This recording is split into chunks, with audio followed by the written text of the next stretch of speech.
Մահից հետո չկա ողորմություն, այլ կա դատաստան։ Մի ասա, որ Աստված ողորմի, մահից հետո կա դատաստան եւ չկա ողորմություն։ Ողորմությունը կենդանիներու, այսինքն ողջերու երկրի մեջ է, բայց դատաստանը մեռելների երկրի մեջ է։ Այսինքն մահից հետո չկա ողորմություն, ինչքան էլ ասենք Աստված ողորմի իրան։ Ասում են ողորմությունը կյանքից ավելի լավ է։ Ամեն մարդ պիտի կանգնի սուրբ Աստծո առջև եւ պատասխան տա իր բոլոր գործերի համար։ Եվ դու կարծում ես, որ բարի մարդ ես, Ավետարանը ասում է, չկա ոչ մեկը բարի։ Թող քեզ ասեմ, մտածիր արարքներիդ մասին։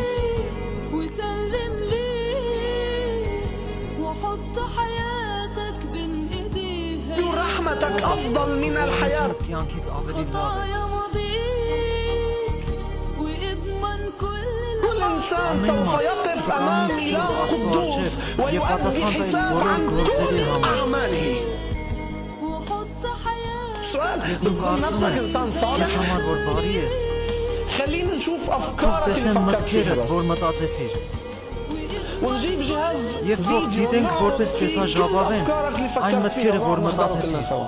Ինչքան ցանկացիր կիներում, ինչքան ցանկացիր տղամարդկանց, ինչքան սուտ խոսացիր, ինչքան հավիեցիր, ինչքան շնացար, ինչքան Տերոջը դեմ մտածեցիր քո սրտիդ մեջ։ Աստված միայն գիտի այս բոլորը եւ դու պատասխան պիտի տաս այս բոլոր գործերի եւ մտքերի համար եւ սրտիդ բոլոր փափակների եւ ուղղվածության համար։ Սուրբ Աստծո առջև մի ծաղրիր, լսիր, Աստված իր սրբությամբ ծաղր չի լինի, ատում է չարությունը։ Սաղմոսը ասում է, մերժում է բոլոր անօրենություն գործողները։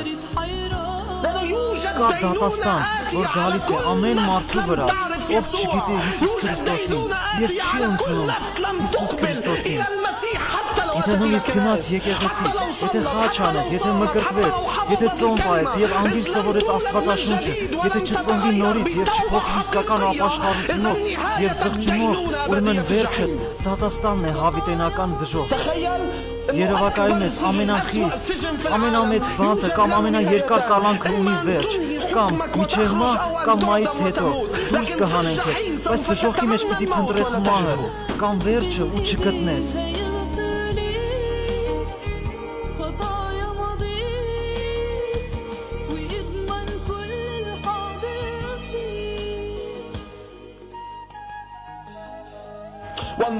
Եվ այս պատկանում է քեզ և հեռու չէ քեզանից, և իմ և քո առաջ է, քո անձդ պիտի կործանվի դժոխքի մեջ։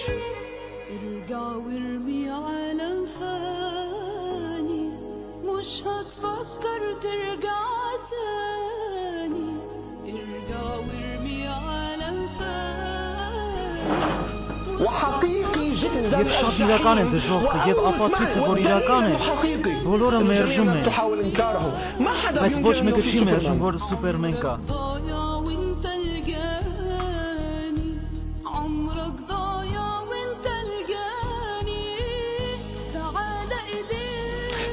Ինչպես որ ասեց հայր Աբրահամ, ողորմիր, խնդրում էր ողորմություն մահից հետո, ուղարկի Ղազարոսին, որ իր մատով, մատի ծայրը թաթախի ջրի մեջ լեզուս զովացնի միայն, որ տանջվում եմ այս կրակի և բոցի մեջ։ Մեկը խնդրեց, որ միայն լեզուն թրջվի այս ողորմությունը։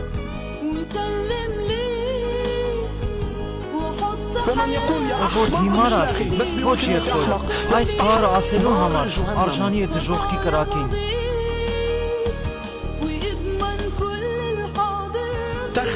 Երևակայիր, որ աչքդ վիրավոր ես։ Ով կասի, որ իչքան պետք է ցավաս։ Եթե դու, ոչ ուրիշ է, աչ ձեռքդ կոտրվի, իչքան պիտի ցավաս։ Եթե կոտրվի քո աչ ոտքդ, իչքան պիտի ցավաս։ Ասում է, որ այս ավելի լավ է, կամ բարի է քեզ, քան դժոխքի ցավ ու չարչարանքը։ Որտև այսպես սիրեց Աստված աշխարհը, որ միջև իր միածին որդին տվեց, որպեսզի ով որ իրեն հավատա, չկորչի, հապա հավիտենական կյանք ունենա։ Հիսուս ասեց, ես եկա, որ կյանք ունենաք եւ հորդառատ կյանք, եւ Աստված ինք դրեց ելքը եւ փրկության ծրագիրը, ասելով, ես պիտի կրեմ խաչը, այն որ դու պիտի չարչարվես կրակի մեջ, ես քո փոխարեն կչարչարվեմ խաչի վրա եւ վերցնեմ քո փոխարեն բոլոր մեղքերդ եւ բոլոր անեծքներդ։ Աստված ասեց Աբրահամին, որդիդ Իսահակը դիր զոհասեղանին։ Եվ երբ որ դրեց զոհասեղանին եւ պատրաստում էր զոհը կատարել, Տերոջ հրեշտակը երված եւ ասեց տղուն ձեռք մի տար, եւ Աբրահամը նայեց եւ տեսավ գառնուկը փուշերի մեջ։ Եվ վերցրեց գառնուկը, դրեց զոհասեղանին, Իսահակի փոխարեն, այսինքն գառնուկը Հիսուսն էր, իսկ Իսահակը դու։ Քեզ վերցրեց զոհասեղանից եւ դրեց իր որդին քո փոխարեն եւ մորթեց։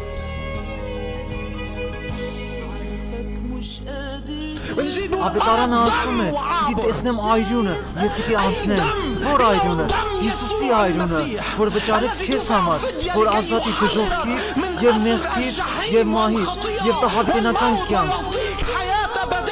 Եթե հավատաս Հիսուս Քրիստոսին որպես փրկիչ եւ սրճաս ու դառնաս քո բոլոր մեղքերից եւ ասես Տեր, ես գալիս եմ, քեզ ներիր ու ողորմիր, քանի դեռ ժամանակ կա։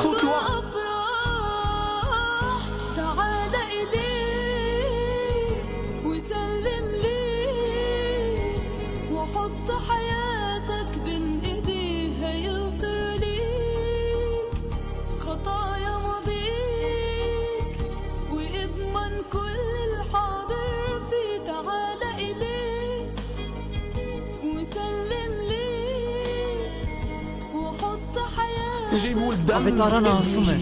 որ թող Հիսուս Քրիստոսի այրունը մաքրում է մեզ ամեն մեղքից։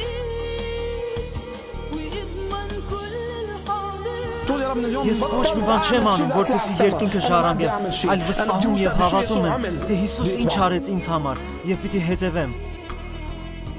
Աստված, լինելով մեծ եւ հզոր, գալիս է քո կյանքիդ մեջ եւ վերցնում կամ դուրս հանում քեզանից հին Ադամը եւ տալիս նոր Ադամը, որ լինես նոր ստեղծված։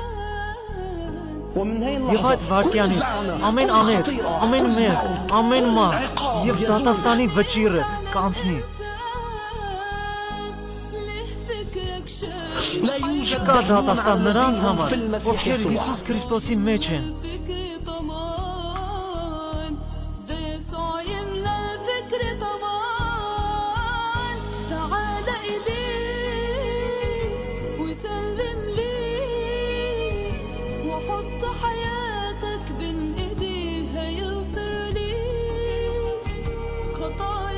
Եվ ինք սպասում է,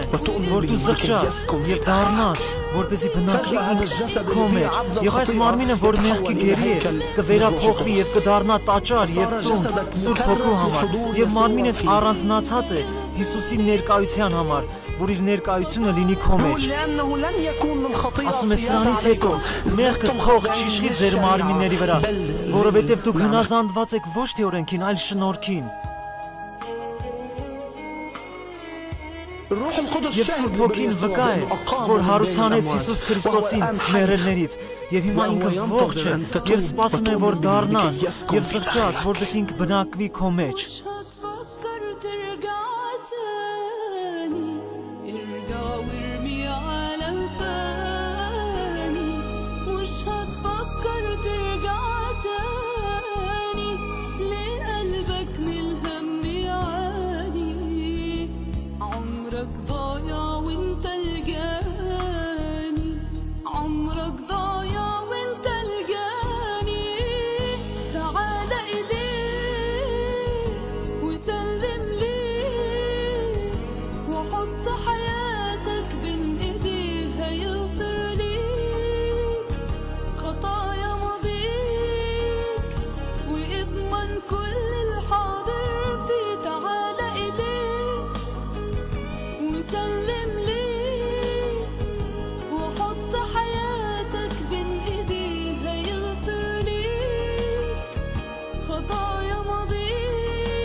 Արդյոք այսօր քո որոշումն է,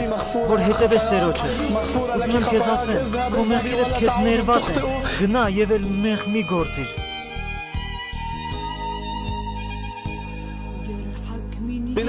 Քրիստոսի շնորհքը, Հոր Աստծո սերը եւ Սուրբ Հոգու հաղորդությունը լինի ձեզ հետ։